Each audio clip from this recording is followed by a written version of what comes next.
Welcome to the Pizza Bros Podcast. This is Steve. And Dennis, don't forget about me. Well, I can't introduce you exactly, can I, Dennis? No, that's my job. Obviously. So this is, how come you always just throw me off like that? Because that's what I do best. Well, why don't you introduce the episode then, since you know what to do best? Wait. What episode number is it again? It's episode 33, Delivery to Murder Mansion. Good job doing your job. Finally, it's a busy Friday evening at Pizza Bros. The whole staff is working and all the deliveries are running late.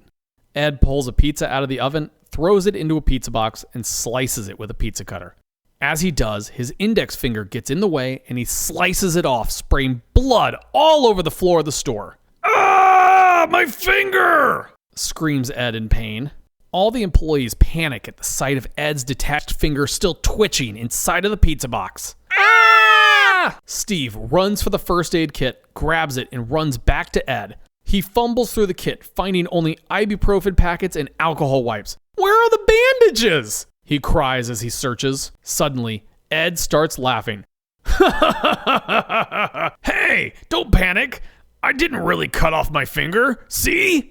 Ed shows everyone that his finger is still attached to his hand. "That's not funny," yells Steve.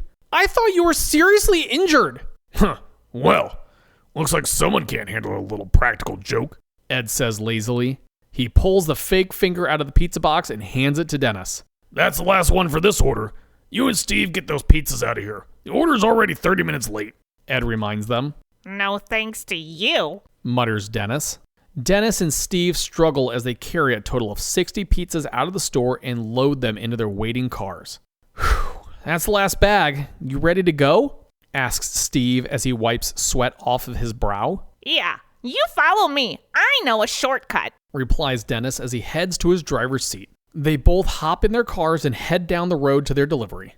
Dennis finds the address and sees that they are delivering to a gigantic Victorian-style house set on the top of a hill. The house has a long tree-lined driveway. As they drive up the drive, lightning flashes through the trees from an autumn thunderstorm in the distance.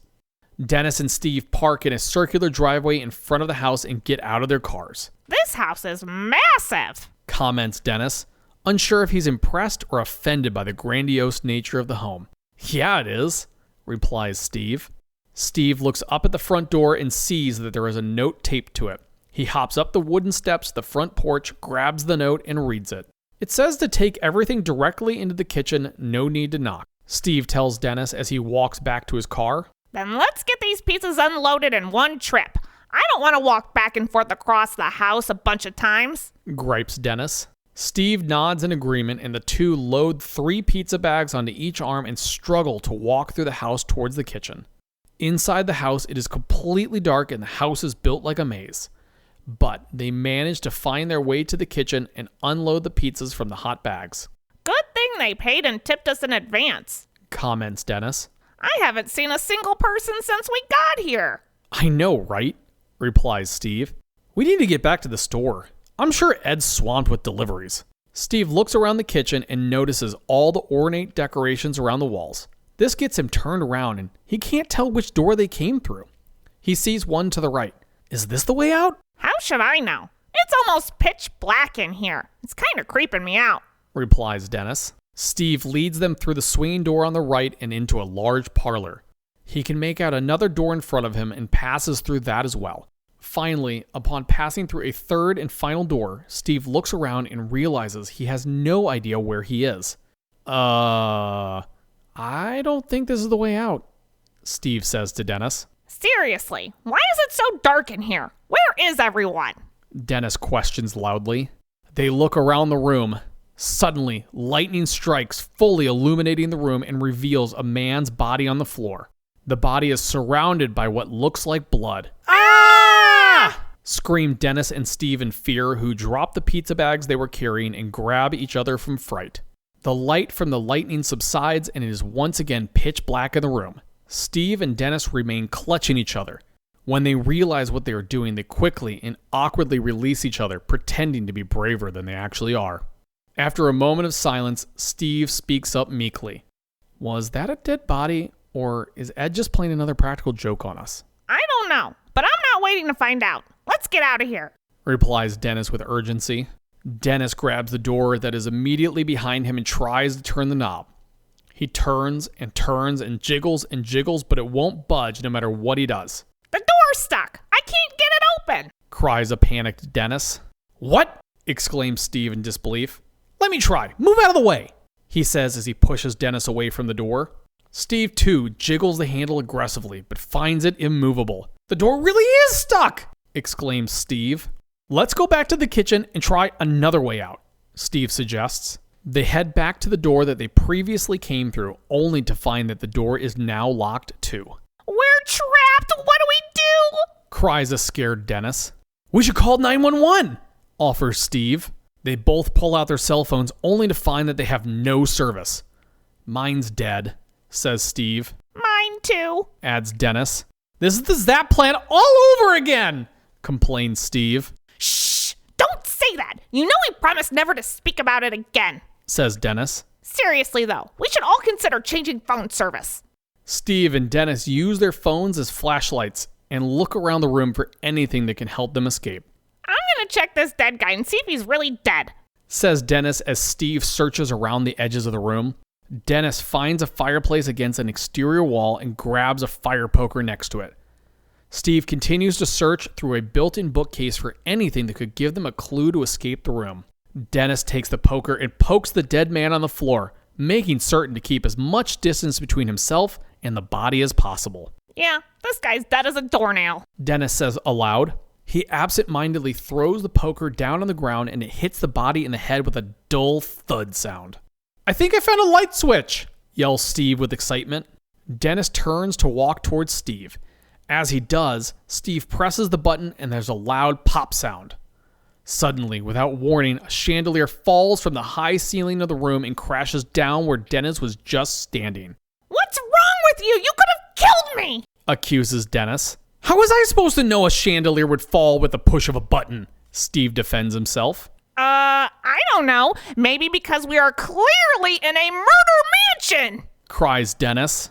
Suddenly, the two are interrupted by a loud creaking sound that only the floorboards of an old house make. The boards creak and groan repeatedly.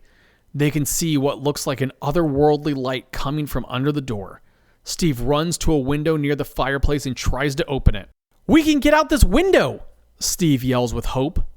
But as he reaches his hands out the window, he finds that it is barred from the outside with iron bars. The otherworldly light grows in intensity from under the door, and the sounds of the creaking and groaning of the floorboards grow louder with every passing second. Shh! Someone is coming! Dennis whispers loudly. The handle of the first door jiggles aggressively, scaring Steve and Dennis half to death. They both put their hands over their mouths to stifle the sounds of screaming in fear. It's the murderer! He's coming to murder us too! Whispers Dennis. Maybe it's the police! We've been gone a long time and Ed knows where we are! Steve whispers back. Suddenly, the door flies open and the pair are blinded by the light from a butane lantern. It is held by a man whose face they cannot see. Dennis and Steve once again grab each other in fear and scream. Ah! Don't murder us! We won't tell anyone you killed this guy! Yells Dennis, fearing for his life. Who are you? And what are you doing here? Asks the mysterious man. We're delivery guys from Pizza Bros. We got lost on our way out and found this dead body, exclaims Steve as he points to the man on the floor. The mysterious man fumbles on the wall by the door, finds a hidden compartment in the wall, and turns on the lights. The entire room is illuminated by electric light. Dennis and Steve can clearly see a man dressed in butler's clothes from the late 1800s. Oh no, we've seen his face. Now he's gonna murder us too! Cries Dennis. The mysterious man looks intently at Dennis as he remains on the other side of the room. After a moment passes, he clears his throat and finally speaks up. Son, I'm not gonna murder you. What exactly do you think is going on here? He asks calmly. Clearly you murdered that guy on the floor and now you're coming to silence us! Accuses Dennis. The mysterious man looks puzzled for a moment and laughs. Ha ha ha ha ha! No. You've got it all wrong. Although, I am happy that this is all so convincing, laughs the man. Dennis and Steve, who are still huddled in a corner of the room, look at each other with confusion. Son, this mansion was converted into a series of escape rooms, and we host murder mystery dinner parties on the weekends. Upstairs, there's a group of 20 people trying to escape from a series of rooms just like this one. They escape from their respective room, search the house for clues, and try to figure out who the murderer is of the group. The man continues. Steve and Dennis look at each other with momentary relief. Then how do you explain this body? Demands Dennis as he points at the dead body on the floor. Him? That's Gary. He's a method actor. I have to give him the password. Otherwise he'll pretend to be dead forever, replies the man. The man looks at the body. Gary, ham salad.